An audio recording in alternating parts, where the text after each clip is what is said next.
Hey guys, welcome to the Touchdown Table. I'm Ryan, that's Tyler, that's Jordan. It's time for our Week 9 picks. The season's flying by. We've got some playoff races heating up already, some really intriguing games this week, so let's start picking them. We start with the Thursday night game. The 7-0 San Francisco 49ers will be facing the Arizona Cardinals and Kyler Murray. Well, what the 49ers have done so far, it's been pretty good. That defense has really stepped up. Tavon Coleman scored, 4 or 5 touchdowns last week? And I don't think Garoppolo's put out his best football so far, but he hasn't had to do much. And they got Emmanuel Sanders' first drive of the game, I believe, or first touchdown of the game. I know that for sure. He got in for a touchdown, so they got the trade for him, and he scored immediately, making impact immediately. I think the 49ers will keep it rolling against a Arizona team that cannot seem to find ways to win, although I think they won, 2 or 3 in a row, but whatever it was. They're always in close games, and I feel like the 49ers defense is going to shut down Kyler Murray. 49ers will win again, 8-0. They will go 31-21. Yeah, the best player from the 2019 NFL Draft is on the visiting squad. Nick Bosa is just absolutely dominating games. He had a big game last week. He's doing everything you expect out of a high first-round pick. He was there, Arizona. He was there. You're going to see the consequences of your poor decision-making on draft day. San Francisco takes it 24-20. Bold prediction, Nick Bosa with a strip sack of Kyler Murray. Yeah, it'd be kind of funny. All right. I don't have too much time to contradict what Ryan said about Nick Bosa. I do think he's the best player in the draft so far. But I think that Arizona needed to draft a quarterback because they did not like Josh Rosen under Cliff Kingsbury's offense.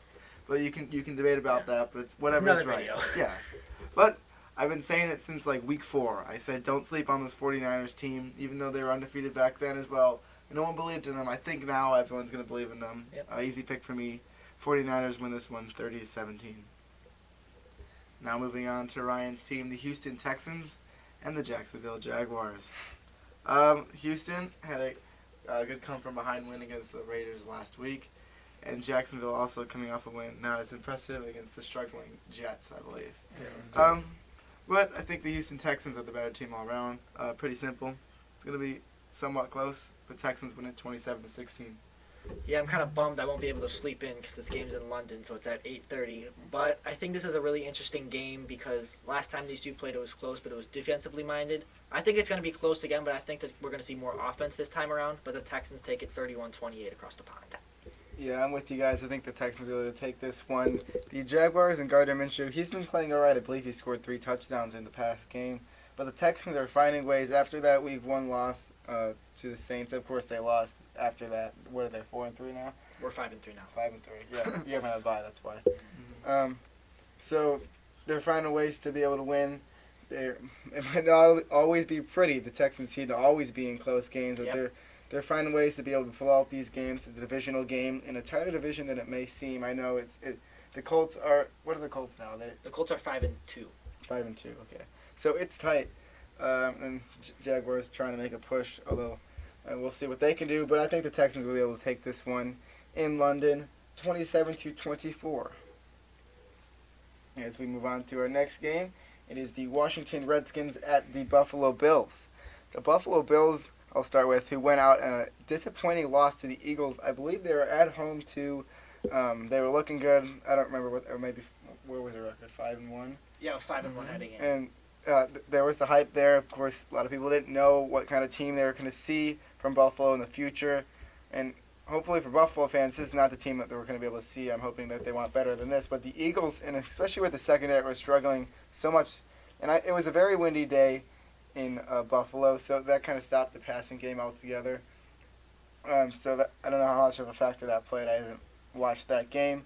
But enough talking about the Bills. They're playing the Washington Redskins, a team that has been struggling. Dwayne Haskins stepped in on Thursday night against the Vikings. He didn't play his best. But I think Buffalo. You cannot fairly evaluate him in the situation he's been put in. But again, another video. I think Buffalo will be able to bounce back from last week being a struggling Washington team. I believe they will win 21-17. You know, Buffalo, I kind of saw that coming for Buffalo, that Philadelphia game, because I don't think Buffalo's quite as good as that record signifies. But however, I think Buffalo's defense will be good enough to keep them in this game and keep them in this game throughout the game, and I think they get a late field goal and beat Washington 19-16. Well, Buffalo's had a lot of easy opponents this year, other than the Patriots, who they did lose to. As you kind of said, I kind of had this one coming too. It was just a matter of time before this team lost to a mediocre team like the Philadelphia Eagles were. I'm not saying they're a bad team. They'll win this game playing the Redskins 24-9. All right, next one. The Minnesota Vikings at the Kansas City Chiefs. I'm not entirely sure if Mahomes is coming back for this one. I think there's a possibility that he could. He's been practicing, but... Yeah, but we'll see. They might just play it safe. Although playing another good opponent from the NFC North, just like they did last week. They kept it close with Matt Moore at quarterback. I predicted Kansas City to win last week at home in a tough game. I'm going to do it again. Even if Mahomes doesn't play, I'm saying that they win this game 21-20 over the Vikings. Like, Minnesota's really hot right now. They're finally putting it all together. Their defense has been good, but there were the questions about Kirk Cousins. But I know we talked about when we did that video on Kirk Cousins, we talked about how the consistency just isn't there. But this past month or so, the consistency is showing. Dalvin Cook is continuing to make plays. He's using his receivers better. The offense looks so much more in sync than it did early in the year. I think this Minnesota team is very legit. I think they're going to be a team that's going to stay hot down the stretch. I got Minnesota going into Arrowhead, taking it 27-14. I'm with you guys. I think this one will be a pretty close game. It should be a pretty fun game. And like Tyler said, we're not sure if Patrick Mahomes is going to play. And, it's a tough game to predict because you don't know what the Kansas City offense is going to do, whether they have Mahomes or not. And last week, Aaron Jones, it was more in the passing game, but he tore up that defense at the running back position. So then Dalvin Cook coming in here, being a great running back and against a defense in the Kansas City Chiefs that, needless to say, has not been the greatest for a few years now. So it's hard to predict this game, and it could go either way, but I think that Kansas City, I'm making this prediction based off of Patrick Mahomes coming back. I think that they'll win this game 28-24. After my struggle to predict that one, I'll try to make this one a little bit better. It is the Jets at the Miami Dolphins, two teams that have been struggling, one team winless in the Miami Dolphins, who recently traded their running back Kenyon Drake to the Cardinals, which we did not talk about with the Cardinals before, but that's fine. I just mentioned it now. Always trying to throw a little bit of news in there at you guys, just in case you didn't know that. That happened. And then Leonard Williams was also traded too. So. Yeah, to the Giants. To the Giants. So this is a game, again, you can call it the Tank Bowl, I guess, with the Redskins in Miami. And yet you haven't given us the Bulls. You got to give us the Bulls. I will give you some. I got a couple of good ones. Okay, good. Well, I think that Miami has been struggling too much. They're in too much a tank mode at this point. They traded Drake for a conditional pick, which I think that means is based off of his performance and how he does. That's why I looked it up, and I didn't know what it was, but I think that's what it is. If not, the internet fooled me. So I think that the Jets, coming off of a few struggling games, they'll be able to put a little something together and gain a little bit of momentum. They'll win 20-17 in Hard Rock Stadium. Yeah, there you go with the stadium names again. I like it. You want a bowl? This is the Adam Gase Bowl. Adam Gase, coming back to Miami. I was gonna say, if you didn't say yeah, that one. Yeah, I got it. The Adam Gase Bowl. He's been struggling in New York, but no one's been struggling quite the way the Dolphins are this year. So, congrats Miami on being unique. But anywho, I actually think this will be a close game because Miami. Look, they're not really equipped to win a game right now, but those players are playing hard, and the Jets are struggling, particularly Sam Darnold. So I think this one's close, but I ultimately don't think Miami is good enough to win a football game right now. The Jets take it 28-25. Miami's been hanging in some games recently. They have. Maybe not till the end, but you could say they're hanging in games, but this team has not been playing well. I can say this with confidence. Sam Darnold will not be seeing ghosts from this Miami defense. Yeah. Adam Gase has already been in Miami for Fitzpatrick. Yeah. Adam Gase has been in Miami for a while before he moved to the Jets. He checked to make sure there's no ghosts. Mm-hmm. They're safe. Jets win this one 28-14. Now moving on to mine and Jordan's team, the Chicago Bears, who have been struggling against the Philadelphia Eagles, who came off a big win. So I'm going to try and keep this short. Of course, this is my team. I'd like to talk about it, but I'm not going to talk about it too much. The Eagles, last week, their secondary looked a lot better, and like a couple days ago before The game on Sunday with the Bears played. I thought that this week against the Philadelphia Eagles would be a week where Trubisky could actually play well because of the struggling secondary. But now, I don't see that happening as much. So, I mean, I don't know. It's just Philadelphia's seemed to click now, and Chicago's just not finding a rhythm. Philadelphia wins this one, 26-14. Yeah, this is the Double Doink Bowl. The rematch, first time since the first week in January. I know. I'm sorry I had to bring that up, but you guys want the bowl names, you're gonna get the bowl names. We're on to this season. But yeah, there you go. But really, honestly, I think that Philadelphia is starting to do their little thing where they start bad and everyone starts to question Doug Peterson, and they face injuries, their secondary struggles, and then somehow they magically make the playoffs and somehow find a way to put it all together. It's just they did that last year, so I think they might be trying to accomplish a similar feat this year. I'm really concerned about Mitch Trubisky. I mean, I feel like, honestly, with this defense the Bears have, if they don't fix Mitchell Trubisky, they're almost doing a disservice to their defense. With this game in Philadelphia and Philadelphia coming off a big win, I got Philadelphia taking it 30-20. Tyler said that he did not believe that he believed that the Eagles secondary would continue to play well, or would play well against the Bears. But I truly believe that this Eagles secondary is still pretty bad.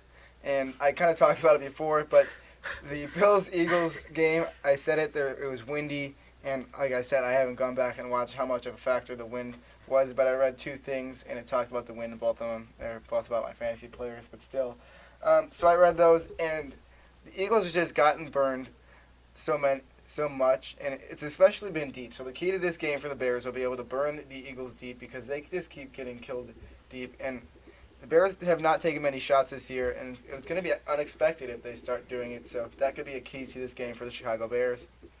I'm still holding on to confidence for the Bears, and I will pick them again. I haven't picked them to lose yet, and they've lost 4 games, but Chicago will win this one, a very close one, 24-23.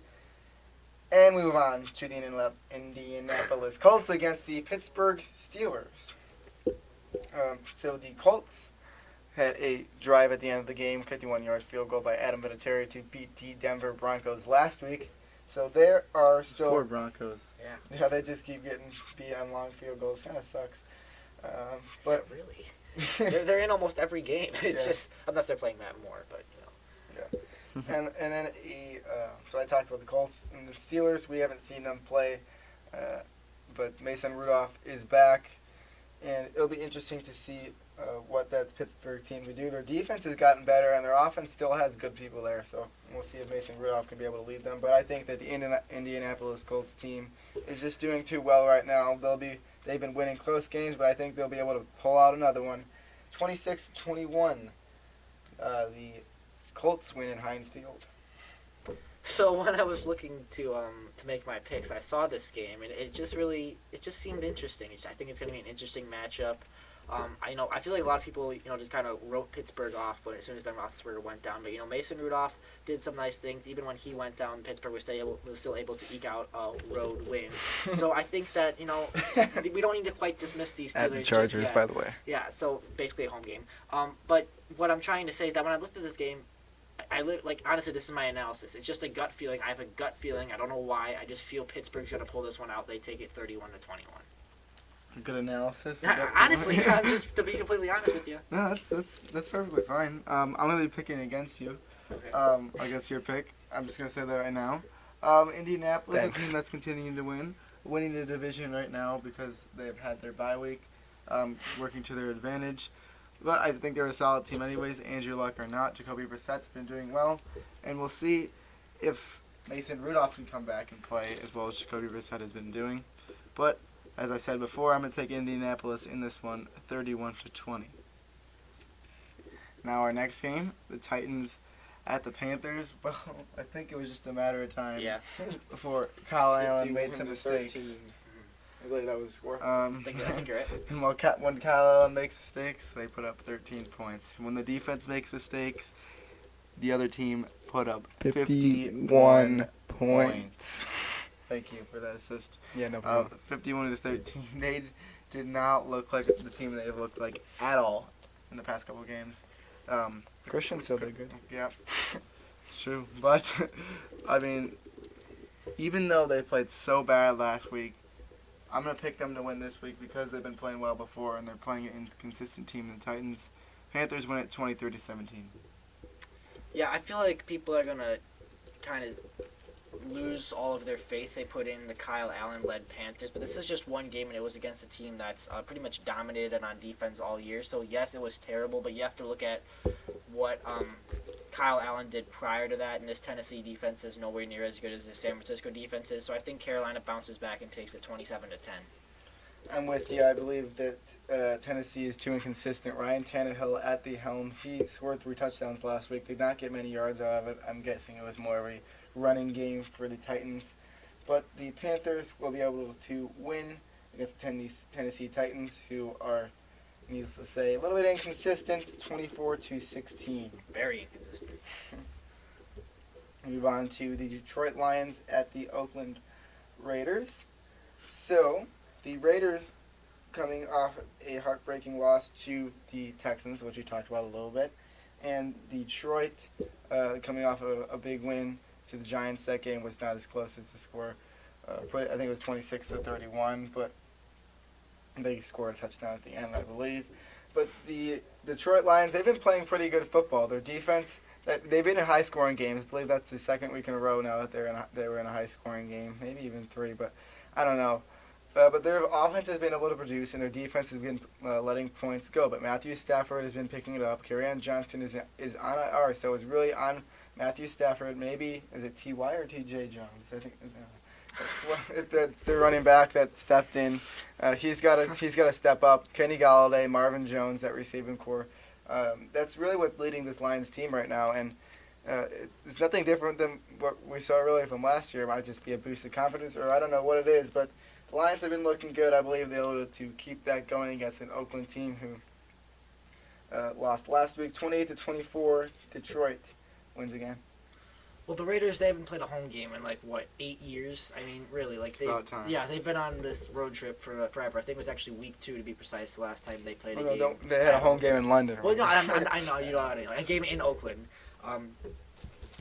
But really, I feel like Oakland, they're a team that, they're not a bad team. You know, they've been in games against some good teams. Last week was Tyrell Williams' first week back in a while from injury. Again. Yeah, he made some impact. You know, Hunter Renfro, a guy that I was really liked, a rookie. He made a big play. Darren Waller, another big play. So and Josh Jacobs, who I was really high on coming out of college. So I feel like the pieces are there for the Raiders to. I'm not going to quite say be a playoff team. I don't think they're there yet, but I don't think this is a bad team. And I think this crowd in Oakland's going to be energized, and I think the Raiders make enough offensive plays with the guys that I just mentioned and take it 28-20. The black hole. Both of these teams, I feel like, are the most equivalent of teams that you can get in terms of how they played this year and I think so. Just the results of their games. Because I'll explain it to you really quickly. So both of these teams, you don't expect them to come into the season looking very good, right? And then they're in games. They're not necessarily winning every single game, but they're so close in games you would never expect them to be close in. I just think that they're two equivalent teams. It's going to be a close game, and even though the Raiders are at home, I'm picking the Lions to win 28-14. Now we move on to a not so equivalent game. The Seattle Seahawks. I feel like they're kind of like roads in Seattle, you know, it'll be nice and smooth, right? And then every once in a while, because of all that rain, there'll just be puddles that you'll splash through. Yep. And it's just not good for you. I mean, but this team, that's what they've been like. They've been doing really good, really smooth, and then it's hit that one puddle real quickly, but then they're right back on it again. Yeah. And I think that's what they're going to continue to do against the Tampa Bay Buccaneers. Jameis Winston still continuing to struggle, coming off the bye. Played last week off the bye, but second week off the bye. Seattle wins this one 32-21. Well, look, Seattle is they're a good team, and their defense, well, they've had some, as you mentioned, some problems. They've had a lot of really good stretches, and Jameis Winston, he's just turning the ball over too dang much. I think Seattle wins this in a blowout, 36-14. Wow. You guys covered a lot of what I would say. I'm going to say it again. I'm not going to overanalyze it here. I think that Seattle, got to say it once every video, right? Seattle will win this one in CenturyLink Field. I believe that's what their field is called. 32-23. It is what it's called. And As we move on to the Cleveland Browns, as I was spitting as I was talking, so I slid up my mouth. Cleveland Browns at the Denver Broncos. The Browns coming off of a tough loss to the New England Patriots, who have been pretty hot in Denver. We talked about them. They lost to the Colts in a heartbreaker, 51-yard field goal for the Colts. Won the game. They've been in games. Denver has. Cleveland needs to get something going here. And I believe if they don't get something going here this week, then they're kind of just, they're done. But I feel like that team, they have to be energized, right? And Denver, I mean, I'm sure they have energy, but do they have a lot of energy? Joe Flacco is going to be out for this game. So, and me and Brian were talking about it. I don't think Drew Lock is eligible to play in this game. So it's not going to be very good for the Denver Broncos. It seems like Cleveland, who has been struggling, will be able to get a little something going. 26-23, they will win in Mile High Stadium. Where's Mile Hall? Anywho, Cleveland is really struggling, and like you said, Jordan, if they lose this game and go to 2-6, oh my goodness, the media's gonna go crazy on Cleveland, and for good reason, because people had these high expectations where people were thinking more 6-2 rather than 2-6 after the midpoint. Yeah. But the fact of the matter is that they are struggling, and the players are there, the roster is there, they made those moves, and honestly, a lot of it's on Baker Mayfield because. He is having somewhat of a sophomore slump, but I think especially with Joe Flacco out, this is a good opportunity for Cleveland to kind of bounce back. Because other than Baltimore, there's really not any other team in the AFC North that I think is as good as Cleveland. I think Cleveland's will be ahead of Pittsburgh and Cincinnati when it's all said and done. I got Cleveland getting a nice bounce back win, 27-23. Well, you said it at the beginning. Everyone's really high on these Cleveland Browns.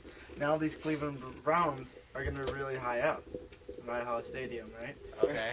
So, I mean, so in a way, right now, they're high, right? You tried too hard on that one. But I can't believe I'm saying this, but I feel like Cleveland does have an easier schedule going out through the rest of the year, and that's why a lot of people thought they would be good. Before they start their winning streak, I'm going to say being up high in that altitude is going to have an effect on them. They're going to lose this game in a close one. That's my upset of the week right there. 20-19, Denver takes it. I know, crazy. Interesting. That would be crazy. All right. Green Bay at the Chargers. Chargers coming off of this field goal win. You got to think, any win in the NFL feels good, but stuff like that. I mean, judging from Phillip Rivers' reaction on the sideline, he kind of just gave it a little fist bump. He was like, okay, we're done Thank with God, it. probably. I know, wins like that feel just as good. The Texans won like half their games like that last year. And Green Bay, who has been red hot, who just beat the red-colored Chiefs last week. You tried too hard once again. I think these are good. I don't know what No, you're you talking tried too hard. about. All right. Red color. Yeah. It's the color of their team. I think this one not too difficult to predict. Packers win it 33-27. There we go. Well, I agree with you. I do have Green Bay winning, and I think a key for Green Bay's success is it's not just Aaron Rodgers anymore. They got a run game developed. Their defense is getting a lot better. It's not just the Aaron Rodgers show, because that's what it used to be in Green Bay. Aaron Rodgers and Matt LaFleur are clicking. That was a concern of some people, but their connection seems to be working out really well as they're 7-1 now. And, they just have different ways to score. Honestly, I was watching, Yeah, because I was watching that game with my family yesterday, and Rodgers threw a pass, and it was caught, and one of my family members was like, do you even know who that is? And the answer was no.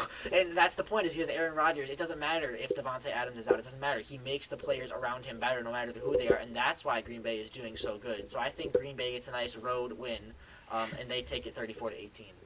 And you said that they've been doing good because of Aaron Rodgers. I also think the run game has had a huge impact on that team. I mentioned that too. Aaron Rodgers he makes players around him better. No, I understand. But so this game, Green Bay at Chargers, basically it's a home game for Green Bay. Let's be honest here. Yeah, only yellow's gonna be the cheesehead in the stands.